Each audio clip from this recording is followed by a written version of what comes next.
Hey, what's up, guys? Keith Kelfis. Quick Q&A.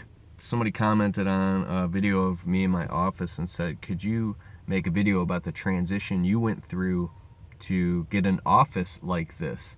This is like a huge step. So, talk about my office. I'm actually going there in a little bit. We got off early today, and this is how it happens, how you end up getting an office. Because first thing, you're a home-based business. And if you're a landscaper or lawn care guy, I mean, your office is your truck, is your garage. For me, I do a lot of marketing and a lot of work, a lot of paperwork, stuff at home, following up with customers, just like every other landscaper. And I notice myself doing that stuff a lot at home and being on the phone constantly checking emails and talking to customers, and my wife is yelling at me to come eat dinner, and I'm conducting business inside of my house. And it started really meshing and coalescing. The fine line between work and home just really started getting unhealthy in my personal life and my relationship with my wife, and it started getting really tough because here I'm sitting at the kitchen table, and I'm in our the bedroom is where I had my desk set up, where I'm working at home constantly, and I thought my home was my business, and it started getting bad. And at the same time, as a man, especially as a business owner, on a side note, I believe that moving forward in your personal evolution takes a lot. See, this is a long answer, but I'm coming to a point here, and this is how it happens. A man needs solitude, and when I mean solitude, a place that is very empty and calm and still, with no noise, no distractions. I'm a very sensitive person, so something as simple as a dog barking once, or a cat jumping on my lap, or my wife going, "Honey!" like something, because like a woman's voice, or at least my wife's voice, man, when she says my name across the house, I'm like, yes. It's a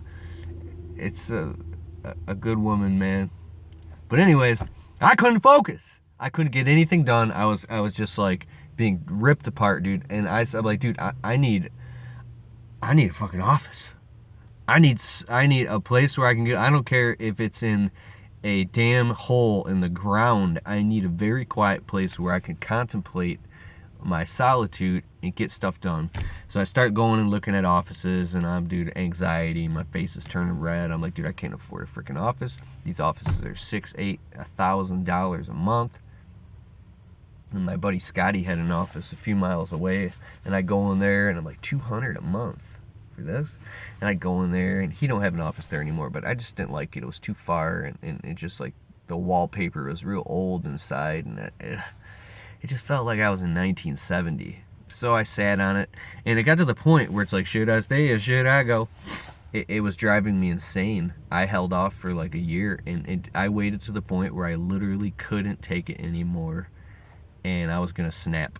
I had outgrown my home office. I had outgrown being in my truck, and I need an office. Like, I need an office now. And even that came and went. So it gets to the point where it's like you're taking a leap of faith. And I'm not even gonna lie, when I was signing the lease to my office, I was nervous as shit, dude. I was like making a fool out of myself. It was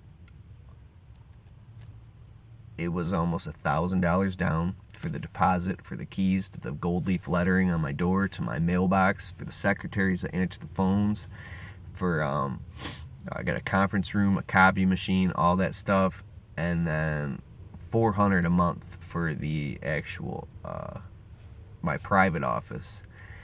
And I'm sitting here just biting my nails. And I signed the lease. And as I was signing the lease, I was like, you know what?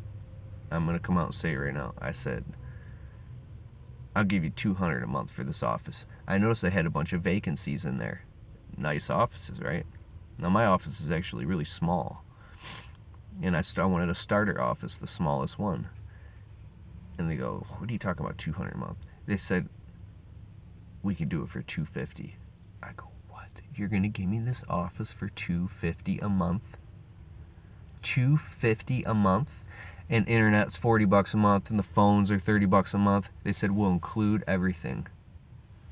So I got lucky as shit. I got a badass office for $250 a month. And I was nervous even that night, dude. I dropped $1,000. My wife don't even know I dropped that much. It was almost $1,000. And I'm laying in bed sweating bullets, dude. I'm like, I can't believe I just signed a lease for an office. I am screwed. I wanted to go in there the next morning and just shit bricks and make a scene if I had to, for them to give me my money back and tear up the contract. Oh my God, I can't believe what I did. And I had to literally stay calm and coax myself through it. No, you did this for a reason. You can't go back. You gotta grow. It's growing pains, dude. You gotta figure out a way to make this work. I got in that office, man. As soon as I shut that door and turn off the light, I go, oh my God, this is mine. This is amazing, dude. You want to pump out some work, son? Get an office. Don't go get an office. Don't listen to my advice. You got to be you got to make enough money to do it. And to me, $250 a month is worth it. But then I ain't gonna go into my other bills. It's nothing compared to some other people. But yeah, dude, you want to pump out some serious work? If you want to just stay, I'm going to go to my office right now, man, and get a lot of work done. It's amazing. You'll never look back, and it just becomes part of your business, of your life. It becomes your man cave where you go. And I set ground rules for my office. I'm like, okay, when I'm here, I am all about work, 100%. Like, no doing anything. No surfing the internet. No, I don't even want to eat food in my office, and I do because it's faster. I'll smash down like a tuna melt or something while I'm working, but it's very focused, and it's nice, neat, clean, organized, and that's it. That's the story of my office.